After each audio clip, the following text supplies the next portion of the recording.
Welcome to the Patdown with Miss Pat. I'm comedian Miss Pat, sitting here with my co-host, Chris Spangle. You better get up, get out, and tune into this podcast. Miss Pat spit the truth, spit the real fact. Nothing but the ugly, classy at the same time. Pat got the flavor, these are not your same lines. That's the politics, she been on the real grind. It could be pretty but ugly at the same time. Just tune in, put your lock on the spin down. Ain't no need for the wait and turn it up now. What you talking about? Is it real though? And cut the game, you get no play like Nintendo. You wasted time, turn it up, nothing but the ugly. Straight off the top, everything she say, you know it's funny. Full blast, this a taste of the future. Listen on your iPhone, on your desktop computer. Share it, tweet it, ain't no way to beat it. Nothing but the ugly, turn it up and gon' repeat it. Nothing but the ugly, turn it up, nothing but the ugly, turn it up and gon' repeat it. Nothing but the ugly, gon' repeat it, gon' repeat it. For you podcast people out there who don't know who the fuck I am, let me introduce myself. I'm comedian Miss Pat. I've been a comedian for over 17 years. I got into this podcast shit because I think I've done everybody podcast about in the business. At one point, they was calling me a podcast hoe, Chris. You were out there just podcast after podcast after podcast. Yes, I've done Joe Rogan, Mark Maron, Bert Kreischer, Ari Shaffir, Tom Segura. I don't know how many times. Name some more you know I'm on. Joey Diaz. Yeah. There's like a million different. The Crab Feast. But I have to tell you this. Most people don't even know this about me. What this shit podcast thing started from. It started with a little known white dude by the name of Eddie If. Really? Yes. I can't even think of the name of Eddie If podcast. I think it's is it the Ift cast? It was called something else back then. But it started with Talking Ift. I think there was like a double entendre on shit, right? I don't remember, but it started with Eddie If podcast. He's a comedian. He's a comedian. He's in L.A. And a friend of mine here in Indianapolis was like, Miss Pat, this guy wants you to be on a podcast, and he wants somebody who tell real life stories. And I looked at him and I said, what the fuck is a podcast? He's like, oh, you just sitting around with mics talking to people. I said, talking to who? And then he pulled up Eddie's picture. I was like, what the fuck am I going to talk to this white boy about? He's like, oh, Miss Patty would love to hear your stories. And I was like, I don't really want to do this shit. And he was like, well, go do it, Miss Pat. I think it'll really help you. And then podcasts was like really blowing up at the time. Right. They was like, oh my God, if you do this one, you could probably one day get on Joe Rogan and your life would change. I'm like, y'all, ain't no fucking podcast, no Johnny Carson, okay? Oh, how wrong you are. Oh, how wrong I fucking was. Right. I did Eddie If, and I go over to his house, and it's sitting there, all of these, young white boys in their 20s and shit, and they drinking and smoking weed, and they fucking, it was the weirdest shit, because I'm a mother. Yeah. And I think one guy had his nut sacks out. Wait, what? I want to think one of them had I've been on so many, somebody had their nut sacks out. I think it was Eddie Ills. And they were just wild the fuck out. And I'm sitting there talking and they talking about sex. And I'm like, I'm a grown ass woman. I'm not about to tell you fucking kids about no sex. Right. And if I'm not mistaken, I think I asked about squirting. Right. Okay. You don't strike me as like an Amy Schumer who talks a lot about sex. So like squirting doesn't. I didn't even know you could squirt. Really? Okay. Yeah. I've been married a long time. It's just the same move, right, up and down, and we fall asleep. Right. So I'm like, what the fuck are you white boys talking about? And then you had to go. Then I kind of got in. I just kind of went with the flow, and I remember leaving there feeling so fucking dirty. Like I had just fucked 5 white boys and just threw them out the back door. This is some crazy shit. And so I ended up he asked me to come back on, and then somebody heard it, and everybody's like, oh my God. They just started sharing me. You got to put her on, and you got to put her on. And people just started sharing me from one podcast to another one. And I just really passing you around. They was passing me around. Thank God I got on a panty liner. And then I remember ended up meeting Ari Shaffir. That was interesting. I would imagine. Yeah, because he's Jewish, and only Jew I ever knew was Jesus Christ. So I ended up meeting him because he was being rude on social media. Ain't nobody black funny. And then they was like, you must ain't never heard this woman, Miss Pat. He was looking for somebody for his show. Make a long story short, I fly to New York to meet him, and we sat down and we sitting in the park and we talking, and I'm telling him my life stories, and we sitting in this park while all these Jews walking by, and he was like, they cynical Jews, and they had these little curly fries hanging down the side of their face. And I'm like, where the fuck is your curly fry? That's my husband. Okay. Holy shit. Did I forget the baby? Yeah, you forgot. Did you go get her? Yeah, I got him. Okay, I was doing the podcast. But, see, you had to do everything. I'm sorry, y'all. I have to do every fucking thing. You can record that. I'm going to leave in. Did I forget the baby? I did. Yeah, I'm sorry, y'all. I forgot my fucking baby. I'm sitting here doing a damn podcast. I'm unfit. I done forgot my child. I'm old. These people just keep giving me kids, and I be forgetting I got kids because I didn't have the kids out my own fucking vagina. Every time I come here, there's like another kid that I haven't met yet. Oh yeah, they gonna keep coming. It's 7 of these motherfuckers, and I'm like, Jesus Christ. And then she didn't call me to tell me if she got a baby. Right. Answer the fucking phone. This is the shit I go. That's why I don't like coming home. Because when I come home, I got to say everybody. I got to get the grandkids. I got to get the damn. I forgot all about my damn child. I would say put it on mute, but you would forget another child. So yeah.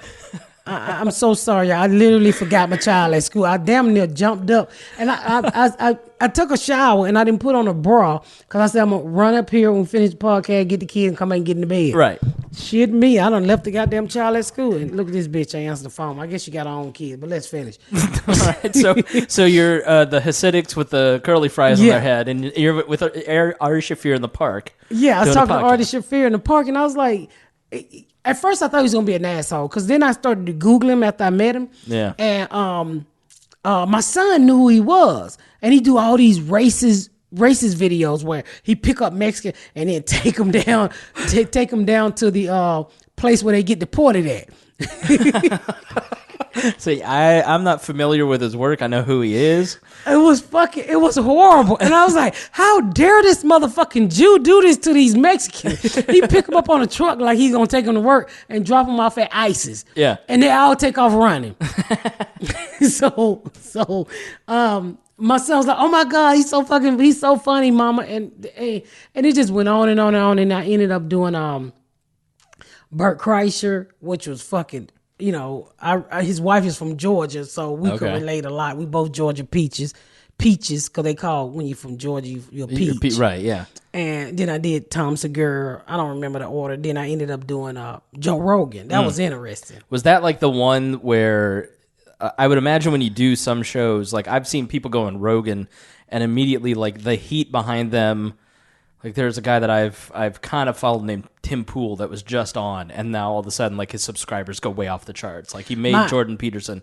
Was he the one where it kind of like you saw a big bump? Fuck yeah. I did. I got a lot of fans from Joe Rogan. I can always tell his fan they always extra muscles, meathead, right. strong, and they eat right, and they ready to choke a motherfucker out. DMT, right? Yeah. So I went on his podcast and everybody was like, and I listened to like one of them, and I was like, what the fuck can I talk to this dude about? I listened to the episode where he was talking to some dude about space. I'm like, I can't tell you shit about space. Joe Rogan, I don't know how to fucking relate to this dude. This fucking super educated nerd dude. I can't talk to this dude. Right. And I remember telling my husband, well, I can't. This motherfucker be talking about space and health, and all I know how to do is shoot a nigga. Well, that's I think the thing about Rogan's podcast that why so many people love it is because he has such a broad range of people on.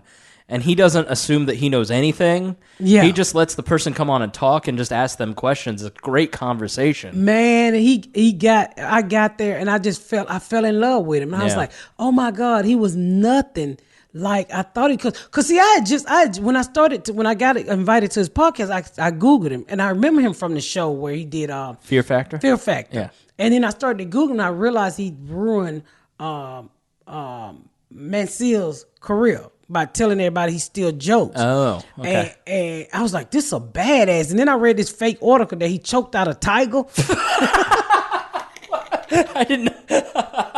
I mean, was it fake? I think it was fake. A mountain lion. And I was like, I can't relate to this dude. This motherfucker too badass for me. He's fucking healthy. I'm fat. I'm gonna be sitting there breathing on his mic all fucked up. I hope he got a fan. I'm going through menopause. It's just so much crazy shit that was going through my mind to try to keep me from going. And when I sat in that chair, he never made me feel less than the person that I thought he was gonna make me feel. I mean, he made me feel like I could relate to anything. He made me feel like I was on his level. Not one time did I feel small talking to Joe Rogan. Yeah.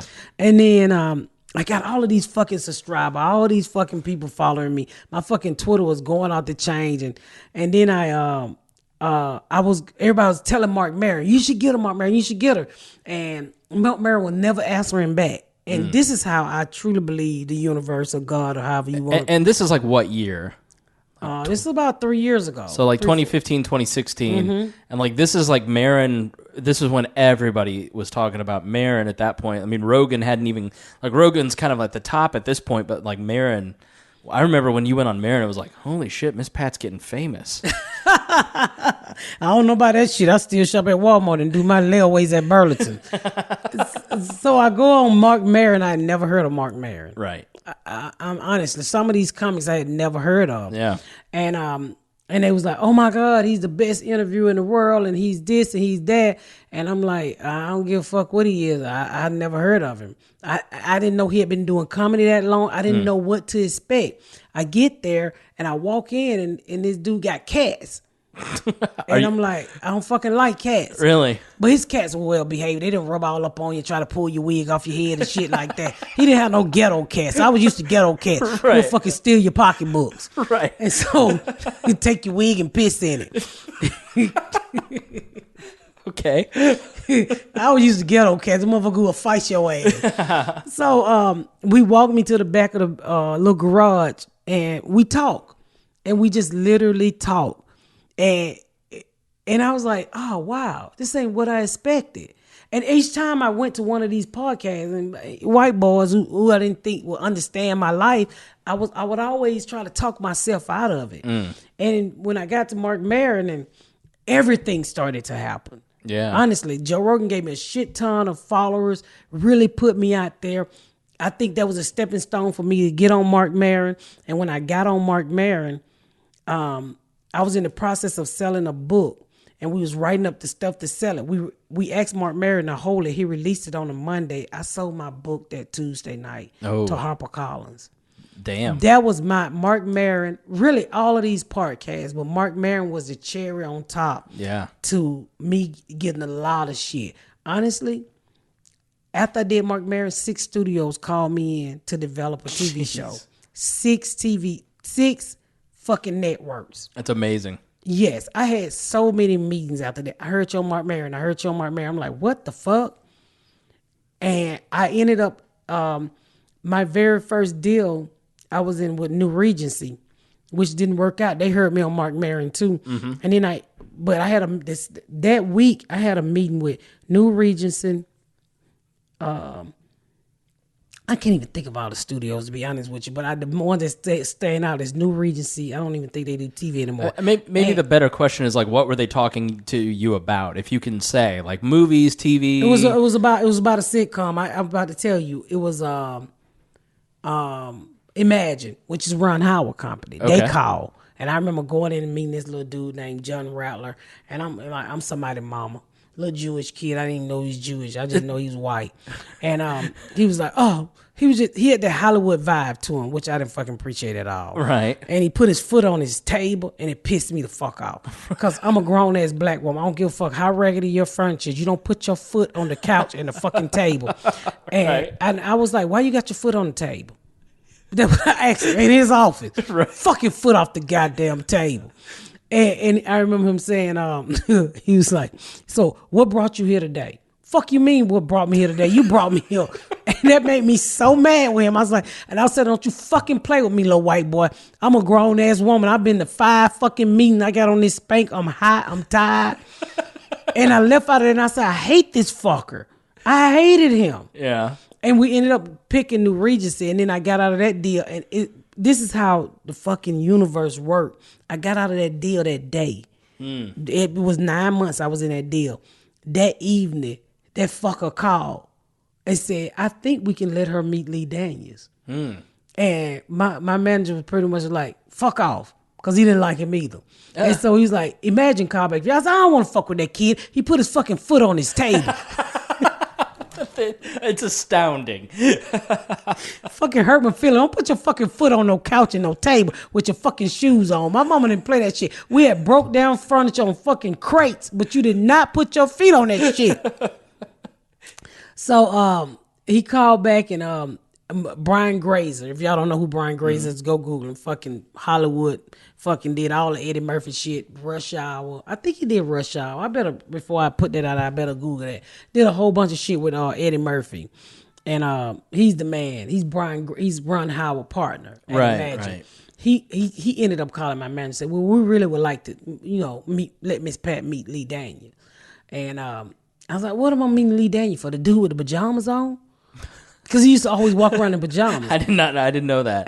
What has Lee Daniels done? Like what? Butler. He done The Butler, Precious, Empire, Star, fucking so many other movies on that you've seen. Right. Monster Ball. Okay. Yeah. That's what Halle Berry got a fucking Oscar for. Yeah. So legit as fuck. Legit as fuck. Yeah. And so my manager was like, I think you should listen to him. Go, listen to him. So I live here in Indy, and I said, okay, I'll go up to New York. Up to Chicago and meet him. And I went up there to meet him, and I just fucking fell in love with him. Mm-hmm. And I was like, oh my God, he's fucking real. I think he can get it. Yeah. And we sat down and talked, and I was like, this is it. Because I had also met with Gingy Cohan from Orange is New Black. I had met with a lot of people through that podcast that I released with Mark Maron. That's crazy. Yeah, she was one of them. Gingy Cohan is so fucking nice. Yeah. And so I went and met with Lee Daniel, and I ended up saying, I think we can do this. And we sat down, and here we is 3 years later. We just sold my show to Hulu. Oh, wow. Congratulations. Yeah. That's awesome. Well, thank you.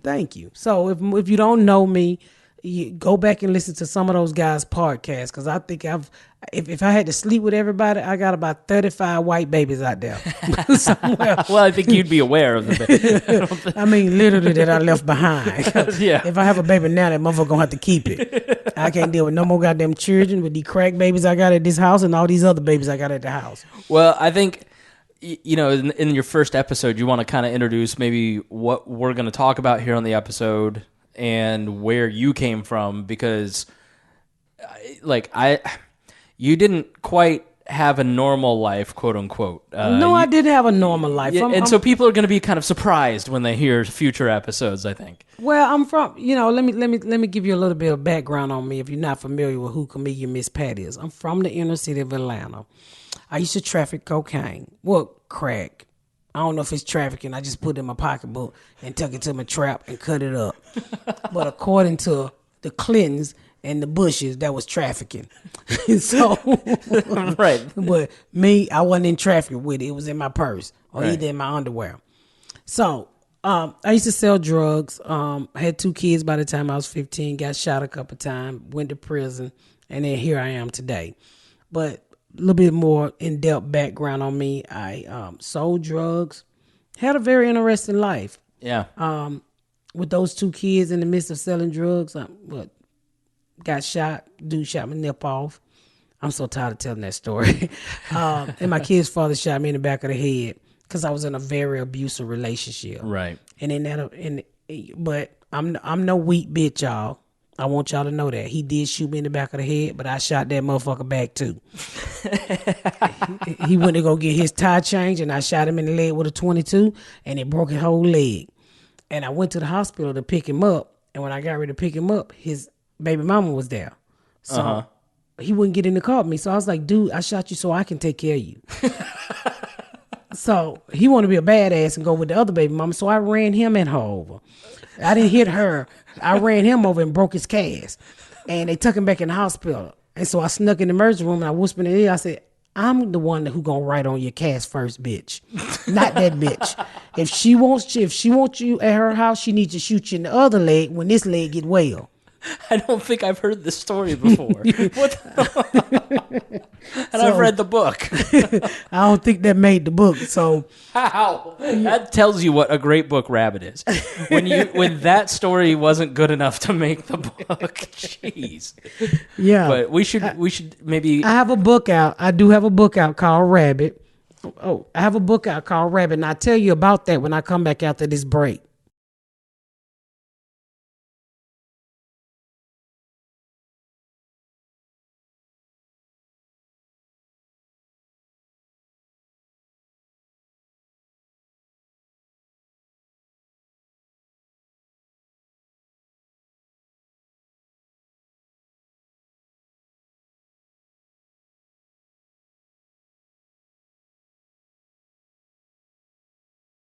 Okay, y'all, we back from this break and we're talking about my book Rabbit. Yeah. Yeah, I'm an author. It's a really great book, y'all. It's got 5 stars on Amazon. It was nominated for an NAACP Image Award. I wrote this. HarperCollins put this book out as a really great book. It's one of the best books I've ever read, and I'm not just saying that because I'm your co-host. But I've known. Don't lie to me. I've known you. Well, I wouldn't. I've known you for years, and I've heard you on Bob and Tom, and that's how we met, through Bob and Tom. And I read the book, and I went, I can't believe anybody lived through any of this. But it's funny, and just there's so many great stories in it. So I really enjoyed it. It's all 100% real too. Yeah. I didn't make up shit. I didn't put no fluff in there.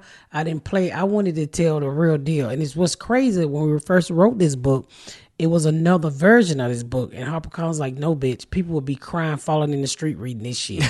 You going to have to put it like you do it on stage with some laughter with it. Right. So we took us a whole another year and a half to rewrite the book to put some funny in it. Because I tell crazy ass stories like I'm telling now, and what you'll hear throughout all of my episodes on my podcast.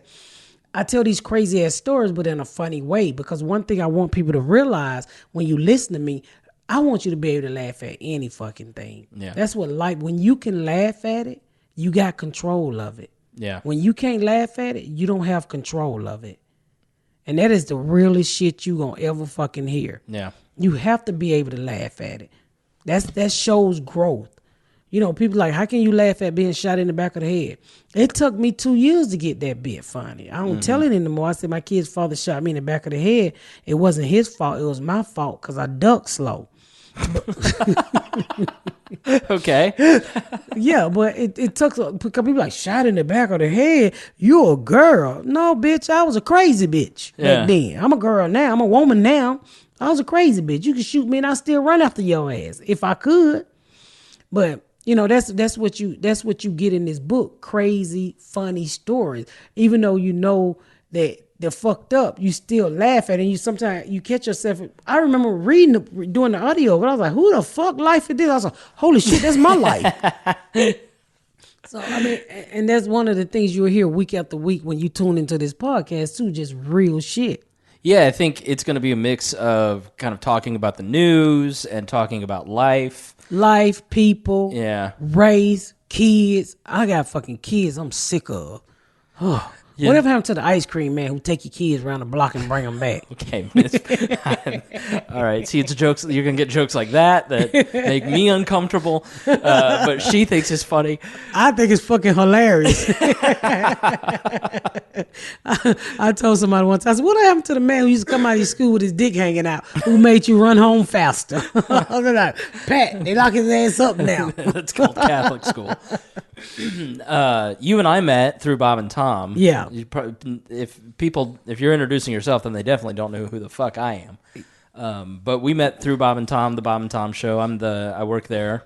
Bob and Tom is a syndicated show here in Indianapolis that's in a lot of fucking markets. Yeah.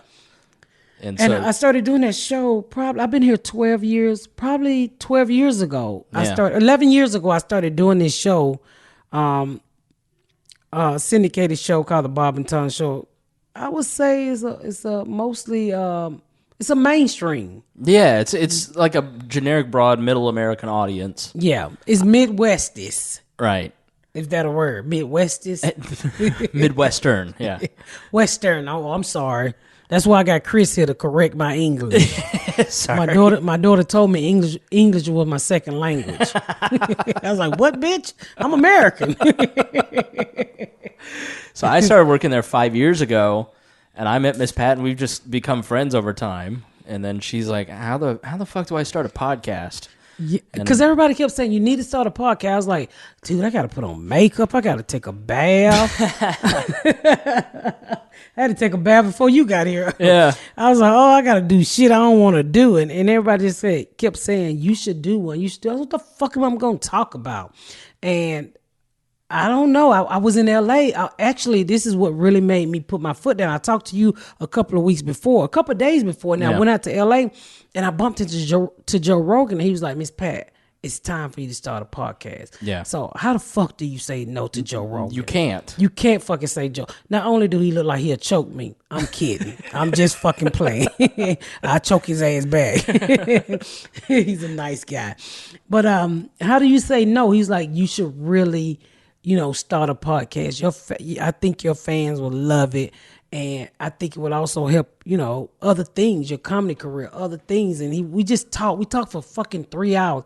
And I said, Joe, I'm going home. I got this little cute white kid that want to come to my house and fuck with me and my black family. And we're going to start a fucking podcast. And I don't know what the fuck I'm talking about. I don't know how I'm going to do it, but I'm going to start a podcast. Yeah, I've done podcasting for like 10 years, and obviously I do it as a day job. And I've been... for months, you've kind of mentioned it a couple times. I'm like, you'd be a natural at this. And I've been surprised at the hesitation a little bit because I don't know why there would be hesitation because you just are a natural storyteller. People, when I see you come on the Bob and Tom show, I see our audience. It's overwhelmingly like, I love her. She's so great. Like, then you have them haters. I see them haters. Yeah, you have that. But, I tell them fuck off. You put your head out of a hole, somebody's going to try and knock you down. But so I'm excited to be a part of it. I thought I was coming over to run recording, so I'm honored to be a co-host. I think that's awesome, and I enjoy talking to you. You live now where I grew up. Yeah. And which is a very white suburban town in Indiana. Very, very white. Very white. I think it's 3. It used to be just me, the white black person. I think we got about 3 or 4 of us in the neighborhood. Well, we didn't even know this, but we had met years ago. I came to your house and ate at your brother graduated with my son. Yeah. And I remember you being there, but I don't remember you like that. Yeah, I just remember going, my brother has black friends. This is so progressive. And my son, when I told my son your last name, he was like, the fat white kid with the glasses? I'm just chubby now. He lost a lot of weight. And I was like, you never gonna believe this shit. His brother do a fucking podcast with me. He was like, for real? I remember his brother. But I've always enjoyed talking to you because you come from a place that I have never been exposed to in my life. I don't understand. You come from a place I've never been exposed to, and I didn't understand. Yeah, and I think we come from 2 different worlds, and I've just always enjoyed, like, when you're in the green room and we're having conversations, we enjoy talking to each other, so I think it's going to be fun kind of getting to know each other a little bit better and then have conversations about our different worldviews, because... I mean, I come from a white male, middle-class suburban I tell you one thing perspective. That shocked me when I moved here, you guys. When I first moved to this all-white neighborhood, I lived in an apartment before I built this house. My neighbors knocked on the door and gave me a cake. Yeah. And I'm from the hood.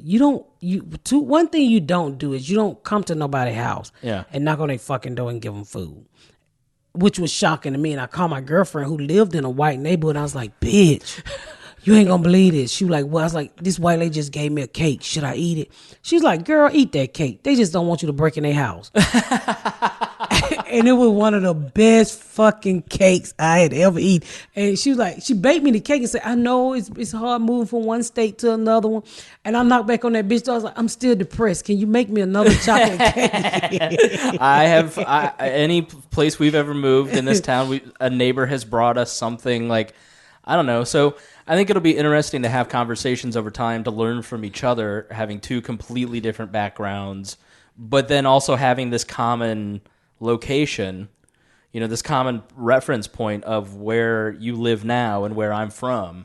Which is weird. Which is very odd, yeah. And when I first moved here, they had corn everywhere. Everywhere, yeah. So I'm from the South. I'm from Atlanta. Never seen corn like that in my life, other than the movie Children of the Corn. So 5 minutes west of here, it's agriculture. Well, I know that now. Yeah, I mean, that has to be a weird. So when I first moved here and I was going to the apartment to rent because we was going to build immediate because we was like, we ain't moving again. And so we ride by all of these cornfields. Well, I didn't know there was cornfields. So I tell the guy, the realtor, I was like, sir, I don't want to move here. He's like, why? I was like, these people don't cut their fucking grass. He's like, he literally pulled over and he turned pink.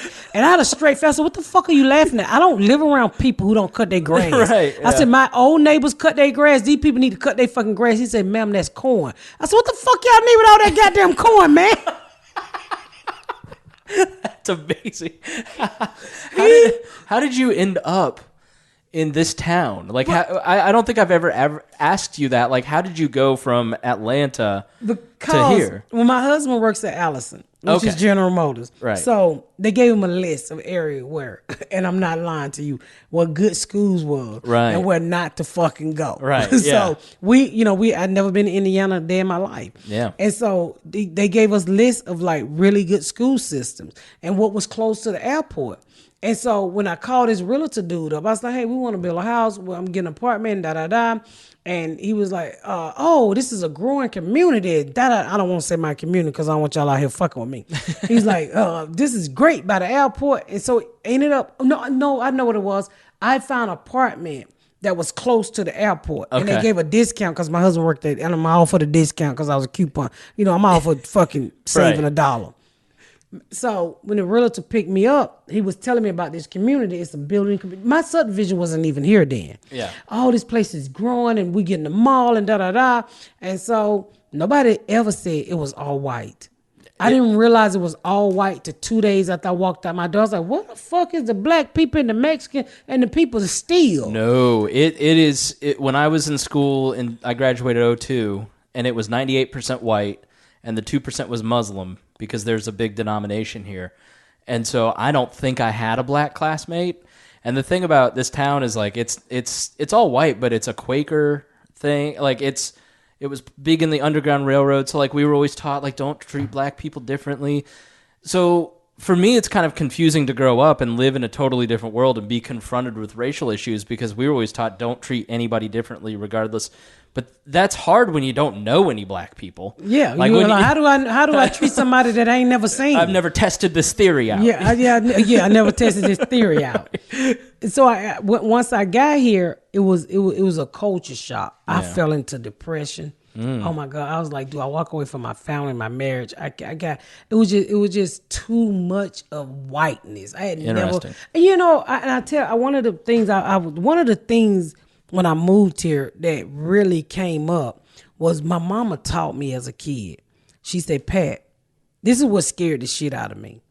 Because after I did Bob and Tom and my fan base started to turn white, which scared the shit out of me. And the reason why it scared the shit out of me, because I had never had any really dealing with white people other than the police or the caseworker. Right. So my mama taught me as a kid, she said, Pat, white people are better than you. Never look them in the eye and they're the fucking devil. So my whole life I was scared of white people. Here I am in my late 20s when I moved here. Well, man, I'm sorry. I was in my early 30s when I moved here. And I was scared shitless of white people. I was so scared the first time I went on Bob and Tom's show, I was bombing. They damn near put me out. And my friend Dion texted me and said, you bombing, bitch. I was like, I know, but you had heard all these things about Bob and Tom and shit. And I was like, I don't know what to fucking do. He's like, just tell me you got shot in the titty. I was like, right. Tell these white people I got shot in the titty. He was like, fuck yeah. And that's what saved me on Bob and Tom. Yeah. But I was so fucking scared because that little bell was ringing off in my head. They're better than you. They're better than you. Never look at me now. They're a fucking devil. So I had that slave mentality, and white people probably don't even notice in black people when they look down. That comes from slavery. Never. No, it's not even a consideration. But it comes from our ancestors, I think. It just, you know, it to me, it showed weakness. And I would always look down because I was scared of white people. I was literally scared of them from what I was taught from my mama. So when I got here and my fan base turned white, and I told my husband one night, and I had turned it into a bit I used to do. And I said, these fucking white people scaring the shit out of me. I don't know why they my fans. How they get this shit I'm talking about. He's like, what's wrong? Well, I said, I don't know why they like me. And then I told him, I said, my mama said they better than me. Never look them in the eye and they're the devil. My husband was like, Pat, your mama is fucking stupid. Right. And that night I realized, he made me realize we all the same. And my bit was, I would point out a woman, I say the only difference between me and you is my titties is bigger than yours. Right. But it took me to move here and get into this environment to realize that we was all the same. And I think there's got to be, I have friends who live in southern Georgia or who live in Georgia, and they're in their early 20s, and their world in terms of racial, white attitudes towards race is so different than, like, I genuinely don't even understand that they could live in that environment. So I'd imagine coming to like a northern state, especially a town that was very progressive on race. Well, they said one of the things they told me was the Klansmen started around here. So, and they told me, they was like, don't go to Martinsville. Yeah, that's it. Yeah, we'll have to talk about that some other time, because that's Martinsville. There was definitely, this was a Klan state in the 20s, but the Klan in Indiana was anti-Catholic more than it was anti-black, because there weren't a lot of black people. Like my great-grandparents, when they came to Indianapolis in the 70s, a black guy got on the elevator, and my great-grandmother goes, Miles, there's a black person. Because it was like the second or third time she'd ever seen a black person in her life. Because she was from southern Indiana. It just wasn't, like for somebody who was born in 1911 in Indiana, you weren't exposed to people of different cultures. You spoke German. So I think I'm interested to talk about this more on like a future episode, just because I am curious about how your views on white people have progressed since you've been here. It's progressed a lot now. Yeah. I've been here 12 years, and I'm glad that I was exposed to white people, because my whole life I thought you was the devil. Right. And then I realized by living here in Indiana in a white community, devils come in all forms. But as a kid, I was taught you was the devil. Yeah. Before I moved here, dude, I wouldn't fuck with you like this. Yeah. You wouldn't be sitting in my motherfucking house dropping them white crumbs and roots. Well, and seeing your audience, like the Bob and Tom audience, and why they react to you, it's because we all the same. Because some people want to understand your life experience, and you explain that life experience in such a funny way. Like when I read your book, I went, holy shit, people live like this. This is real. And I know a person who lived through this and was successful, and like, I want to know more. And it's not about it's not about ranking. It's literally like, I want to know your worldview, and you're a comedian. And so I think sometimes from the other side, it's that attitude of, the white devil, whereas you're confused by it and we're going, no, we want to know more. Like, please tell us more. And you're really fucking funny. Two things I learned about white people. Evil come in all colors. Yeah. Every white person is not a white devil. Right. And you guys don't smell like dogs when you get wet. Is that yes. a myth? Okay. All right. I did not know that. Just like you probably didn't know black people tan. No, I did know that. We burn. But I didn't know that until I was like 33. So, yeah. So it's a learning.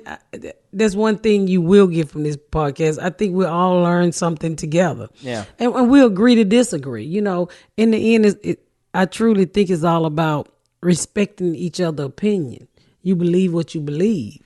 You know what I'm saying? Some people, you can't change their mind on what they believe. I'm willing to learn. Yeah. I'm willing to listen. If it's whether I believe it or not, I'm willing to listen. Let me just say that. I want to know what the fuck you're thinking. every person is worthy of dignity and respect, and you have to start there when you're having conversations. And you should give more respect to people that you disagree with, and then you will learn more. That's how I approach the conversations. Like, if somebody is on the other side of the political aisle, I try to respect their opinion more and listen more. Just because I might call you stupid, but it's fine. I'm over it. You call me something. You stupid. You put the wrong price on there. But it's truly out of love, you know. But it's nothing wrong with disagreeing with each other. In the end, it's all about respect, and I think I truly hope that's what we can show here on this podcast. I can't wait to interview some interesting people that's totally opposite from me. Yeah. That literally be sitting across from me that I would like to slap the dog shit out of. But in the end, it's all about respect. That's your fucking opinion. Yeah. And that's what's great about this country. You get to have your fucking opinion. Right. We're not rude about somebody who say we all got to eat and think the same. And let's keep it that way. I sure hope so. I fucking hope so. We will see. We will see. Until next time, y'all. Until next time, y'all, make sure y'all tune into the next episode of the Patdown. Thank y'all so much for listening, y'all. This I've been Miss Pat and Chris Spangle.